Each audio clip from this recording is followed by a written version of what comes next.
Donald Trump का aircraft carrier घिरने जा रहा है। चक्रव्यूह महाभारत से भी खतरनाक है।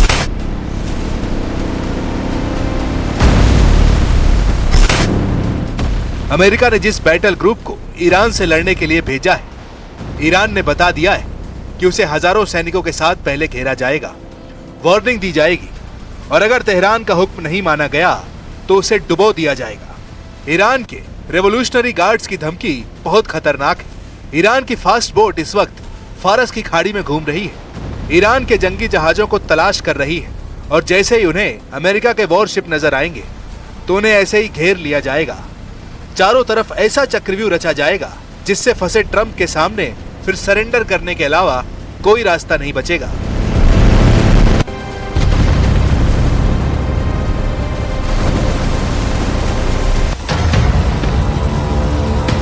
जंगी जहाजों से घेरने वाली ट्रंप की धमकियों को हल्के में नहीं ले रहा ईरान। अगर ट्रंप माइंड गेम खेल रहे हैं तो ईरान ने भी दावा किया है पलटवार ऐसा होगा कि ट्रंप का दिमाग महसूस करेगा समुंदर वाला जलजला। डोनाल्ड ट्रंप के करियर बैटल ग्रुप को रोकने के लिए ईरान के पास क्या विकल्प है, बहुत गौर से समझिएगा।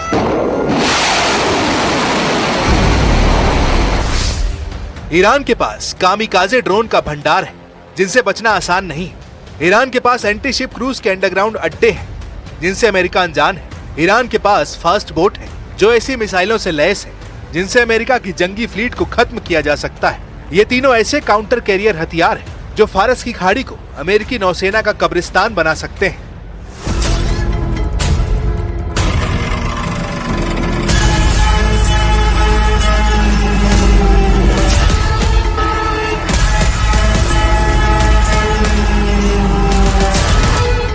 ईरान को अपनी ताकत पता है और उसने अमेरिका को भी बताया कि वो उसके मिसाइल या ड्रोन हमलों को लेकर कितना लाचार साबित हो सकता है। युद्ध हुआ तो ईरान के टारगेट पर सिर्फ अमेरिकी नौसेना ही नहीं बल्कि खाड़ी के आसपास अमेरिका का हर अड्डा होगा और इजराइल को भी ईरान नहीं बख्शेगा।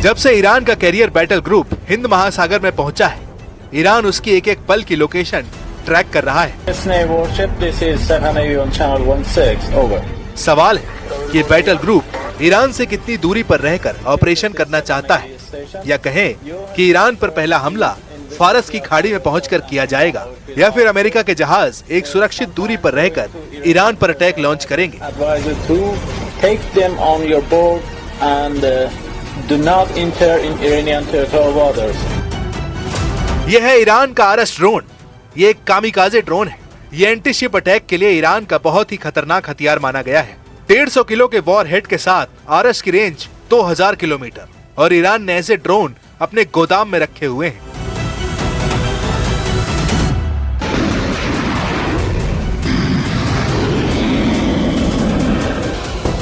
ईरान के ड्रोन कैसे लॉन्च होते हैं और कैसे अपने टारगेट को ट्रैक करके खत्म करते हैं, इसका वीडियो देख लीजिए। इसमें वर्टिकल टेक ऑफ करने के बाद आरएस ड्रोन का हमला देखिए। 150 किलो वॉर हेड के साथ इसका धमाका किसी भी टारगेट को तबाह कर सकता है। ऐसे ही ड्रोन के जरिए ईरान ने अब अमेरिका के कैरियर बैटल ग्रुप को वार्निंग दी है। अगर ईरान ने एक बार में ऐसे सैकड़ों ड्रोन लॉन्च किए तो अमेरिकी नौसेना के लिए खुद को बचाना मुश्किल हो जाएगा। अमेरिका के कैरियर पर ये ड्रोन ऐसे टूटेंगे कि कोई डिफेंस सिस्टम काम नहीं करेगा। साफ है कि अमेरिका के लिए मल्टी ड्रोन अटैक से बचना काफी मुश्किल होगा।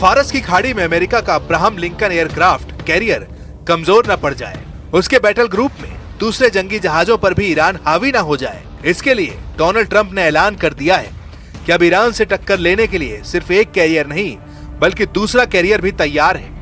ईरान की ड्रोन और फास्ट बोट वाली ताकत देखकर ट्रंप को एहसास हो गया कि ईरान को एक कैरियर ग्रुप से नहीं हराया जा सकता है। जून 2025 में ईरान के मिसाइल हमले ट्रंप को याद है।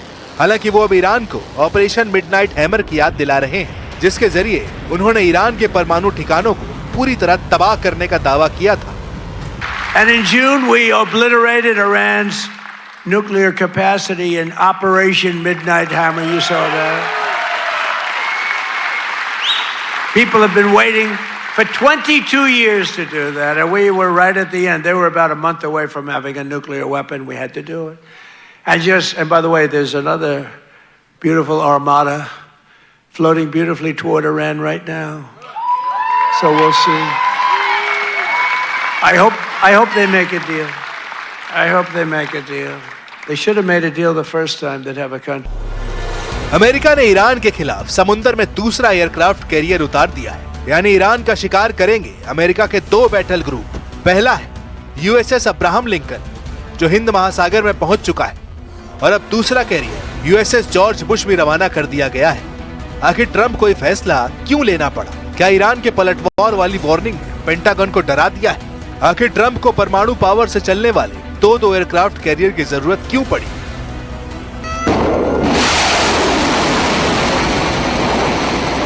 ईरान को रोकने के लिए अमेरिका ने जो बड़े हथियार तैनात किए हैं, उनमें ऐसे वेपन सिस्टम शामिल हैं जो नई टेक्नोलॉजी से तैयार करके बनाए गए हैं। उसने पूरी ताकत ईरान के खिलाफ झोंकने का फैसला किया है। अमेरिका ने अपने 3 बड़े हथियार पश्चिम एशिया को कंट्रोल करने के लिए तैनात किए हैं। इनमें सबसे खास है B-2 बम वर्धक विमान। ये स्टेल्थ बम वर्धक ईरान पर हमले के इरादे से डिएगो गार्सिया से ऑपरेट कर रहे हैं। दूसरे नंबर पर है अमेरिका का आधुनिक मिसाइल डिफेंस सिस्टम THAAD और पैट्रियट, जो खाड़ी में तैनात है और इसका मकसद है ईरान की मिसाइलों को रोकना। तीसरे नंबर पर है अमेरिका का एयरक्राफ्ट कैरियर अब्राहम लिंकन और उसका पूरा बैटल ग्रुप। अमेरिका का दावा है कि उसके जंगी जहाजों की तरफ आने वाली हर मिसाइल और ड्रोन को रास्ते में ही मार गिराया जाएगा। लेकिन अगर ट्रंप का दिन खराब निकला और ईरान का कैरियर किलर मिशन कामयाब रहा, तो ट्रंप अमेरिका को क्या जवाब देंगे? एक एयरक्राफ्ट कैरियर को डुबोने से 6000 नौसैनिकों की जान खतरे में पड़ जाएगी। अगर ईरान के ड्रोन या उसकी फास्ट बोट 2 एयरक्राफ्ट कैरियर पर हमले में कामयाब रहे, तो 12000 नौसैनिकों पर मौत मंडराने लगेगी। क्या ईरान के खिलाफ युद्ध में 12000 सैनिकों की जान की बाजी लगाएंगे ट्रंप? अमेरिका के हर बेड़े पर रूस की भी नजर है। रूस अपने हर दुश्मन को बहुत करीब से देख रहा है। भले दुनिया को अभी ईरान अलग थलग लगे, लेकिन पुतिन की मदद वाला पंजा ईरान को बचाने के लिए वॉर करेगा। ये बात ट्रंप को बहुत अच्छी तरह मालूम है। Это нашей последней встречи с вами в июне прошлого года в Циндао произошло много событий, которые существенно повлияли на международную обстановку. Примеры Венесуэлы, Ирана требуют от наших ведомств организации постоянного анализа ситуации в сфере безопасности и соответствующих действий. Сегодня в условиях динамичного изменения мировой военно-политической обстановки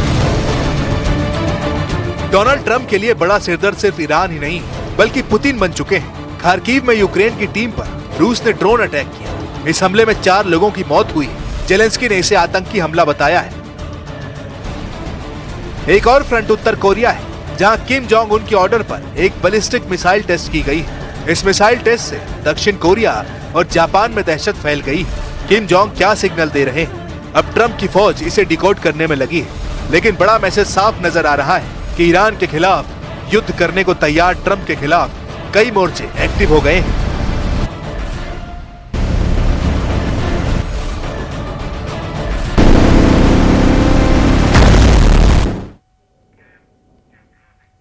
तो खास रिपोर्ट